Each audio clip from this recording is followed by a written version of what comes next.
Obviously, with the latest school shooting in the news, what do you tell people that are calling for more gun control and to get guns off the streets? Again, here's what I'll say. I mean, 100 years ago and even 50 years ago, we had more guns per capita in America than we do now. It's not a gun problem. Guns in these instances have been involved, clearly. Guns have often been involved when people have lost their lives.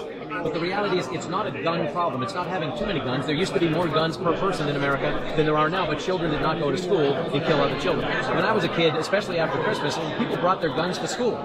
My friends, we'd get a new shotgun, get a 22 or something, you'd come to school and show it to your friends. It was supposed to stay outside in your truck, which may or may not have been locked. But kids would bring them on the buses. Sometimes they would be in kids' lockers. Nobody even thought about shooting other people with them. So it's not a gun problem. What I would say to those for whom that is the solution, get a new idea, because that is not the solution. It is a cultural problem.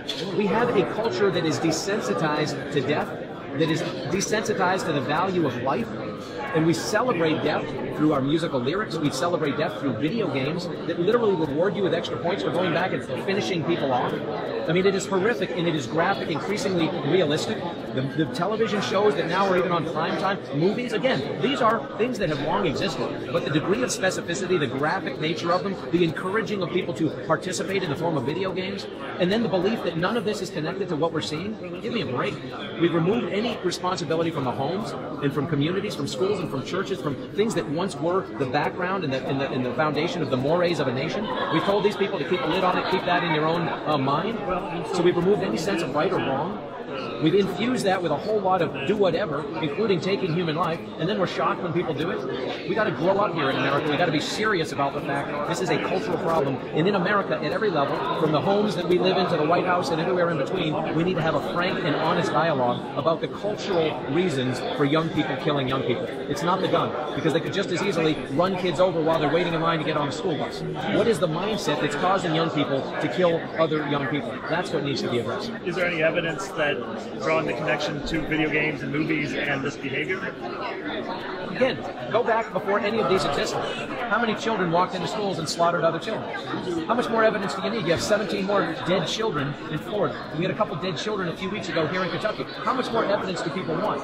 But I'll tell you another thing too, as long as we're talking about this. We talked today about a company that's looking at the pharmacodynamic effect of certain drugs and the pharmacogenomic effect of certain drugs. Every human being has a different physiology. And you look at the number of children that have been involved in these shootings who are on some kind of psychiatric drug. Watch a football game, watch a basketball game. I don't care what they're advertising. It could be for constipation, it could be for PTSD, it could be for anything in between. You listen to the little disclaimer at the end. How many of them have very specific warnings about suicidal thoughts, the thoughts of self-harm, and the thoughts of depression? These are the catalysts for some of what we're seeing in these schools. Let's not kid ourselves.